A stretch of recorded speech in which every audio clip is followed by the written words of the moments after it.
Hello my dear friends, welcome to lucky education. और आज हम देखेंगे क्लास 10th की साइंस का chapter number 14 economic importance of plants and animals.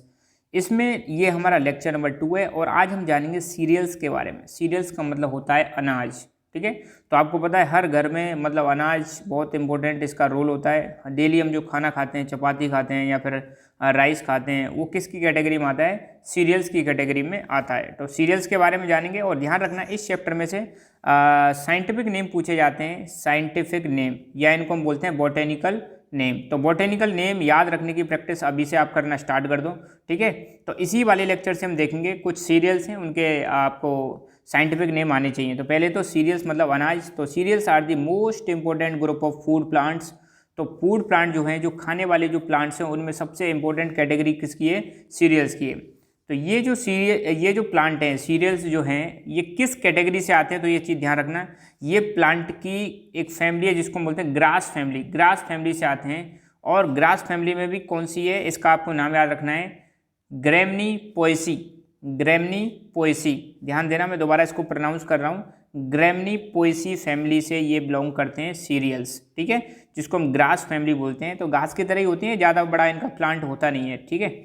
They are the main source of starch या carbohydrates. ये जो कार्बोहाइड्रेट या स्टार्च का क्या होते हैं? मेन सोर्स होते हैं, जिससे हमें क्या मिलती है? एनर्जी मिलती है। आप अनाज खाते हो या चपाती खाते हैं, हमें क्या मिलती है? एनर्जी मिलती है। ये चीज़ ध्यान रखना। Starch is used as basic element of respiration in human body. तो ह्यूमन बॉडी में जो रेस्पिरेशन होता है, हमारा रेस्पिरेशन आपको पता ही होगा, आई एम श्योर, मैं पढ़ा चुका हूँ ऑलरेडी, ठीक है। तो रेस्पिरेशन में स्टार्च भी क्या होता है? एक मेन एलिमेंट होता है। सीरियल्स में हम 4 के बारे में बात करें तो वीट, राइस, मेज, पर्ल मिलेट। वीट मतलब गेहूं, राइस मतलब आपका चावल, मेज मतलब मक्का और पर्ल मिलेट मतलब बाजरा, ठीक है। तो यहाँ पे साइंटिफिक नेम दे रखे हैं, एक ही बार मैंने टेबल बना दिए। जैसे वीट का साइंटिफिक नेम है ट्रिटिकम एस्टाइबम। दोबारा मैं बोल रहा हूँ, ट्रिटिकम एस्टाइबम, ये चीज़ आप ध्यान रखना। राइस जो है इसका नाम है ओराइजा सेटाइवा। ओराइजा सेटाइवा, मेरे साथ बोलते जाओ, ओराइजा सेटाइवा।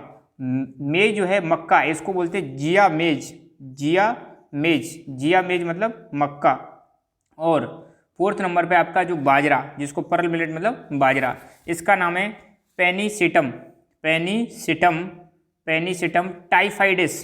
पेनिसिटम टाइफाइडिस, ध्यान देना, पेनिसिटम टाइफाइडिस। तो ऐसे करके इनको बोलना है आपको। तो सबसे पहले हम वीट के बारे में जानेंगे। तो ये आपने देखा ही होगा, आई एम श्योर, आप मतलब अगर विलेज लाइफ से बिलोंग करते हैं या कभी विलेज में घूमने गए हों या घर में भी आपने देखा होगा, गेहूं को देखा होगा, ठीक है। तो इसका साइंटिफिक नेम ट्रिटिकम एस्टाइबम। और ये एक रबी क्रॉप है, ज्योग्राफी में आपने पढ़ लिया है इसको। हमारी जो क्रॉप्स होती हैं वो 3 प्रकार की होती हैं, रबी क्रॉप्स, खरीफ क्रॉप्स और जायद क्रॉप्स। रबी की क्रॉप्स वो होती हैं जो विंटर सीजन में बोई जाती हैं। मतलब अभी विंटर सीजन चल रहा है, तो अब कौन सी क्रॉप बोई जा रही है? ये रबी की क्रॉप बोई जा रही है, जिसमें वीट, मस्टर्ड, ये सारी चीज़ आती हैं। इसका यूज चपाती बनाने में, ब्रेड बनाने में, केक बनाने में, बिस्किट्स बनाने में इनका यूज होता है। और बहुत ही इंपॉर्टेंट चीज़ अब यहाँ पर पूछी जा सकती है, ध्यान रखना। वीट की कुछ वेराइटीज़ आती हैं, गेहूं की कुछ वेराइटीज़ आती हैं। तो कुछ वेराइटीज़ के नाम आपसे पूछे जा सकते हैं पेपर में, कि या तो ये पूछा जा सकता है कि ये किसकी वेराइटी है, ठीक है। तो वीट की कुछ वेराइटी हैं, अलग अलग वेराइटीज़ के वीट आते हैं। तो एक है सोनालिका, दूसरा है कल्याण सोना। पहली है सोनालिका, दूसरा है कल्याण सोना, तीसरी है सरवती और सोनारा। ये 4 याद रखना, सोनालिका, कल्याण सोना, सरवती, सोनारा। ये हैं आपकी वीट की कैटेगरी, वो आपकी वेराइटीज दे रखी हैं, ठीक है। अब हम देखेंगे राइस के बारे में। अब जैसे वीट एक आपको पता है नॉर्थ इंडिया में ज़्यादातर लोग क्या खाते हैं? वीट खाते हैं। साउथ इंडिया में आप देखोगे, साउथ में जाओगे तो राइस बहुत ज़्यादा लोग खाते हैं। तो राइस का साइंटिफिक नेम है ओराइजा सेटाइवा। ये खरीफ क्रॉप है, मतलब आपकी रेनी सीजन में इसको बोया जाता है, ध्यान रखना, रेनी सीजन में उगाई जाती है। हालांकि साउथ इंडिया में इसको विंटर सीजन में भी उगाते हैं, तो मगर स्पेशली हम नॉर्थ इंडिया की बात करें तो रेनी सीजन में इसको उगाया जाता है। ये स्टेपल डाइट है। स्टेपल डाइट का मतलब मुख्य आहार है of most of the people of India.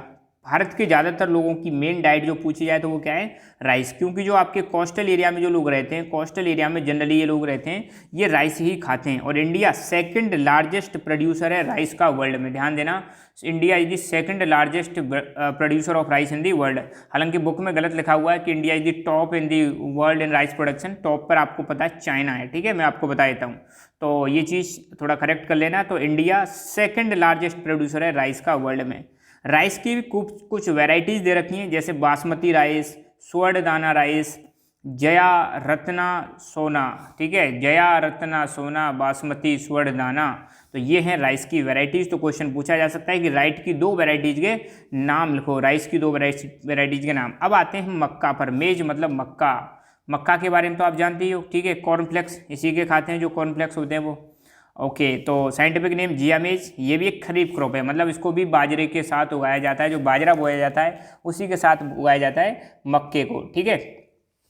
इसका यूज जो होता है वो चपाती बनाने में, कॉर्नफ्लेक्स बनाने में, स्नैक्स बनाने में, फोडर और चिकन फीड की तरह भी इसका इस्तेमाल किया जाता है। इसकी 3 वैरायटी यहाँ पर दे रखी हैं, विजय शक्ति रत्न, एक साथ याद रख लेना, विजय शक्ति रत्न, तो ये 3 वैराइटीज़ मेज की हैं।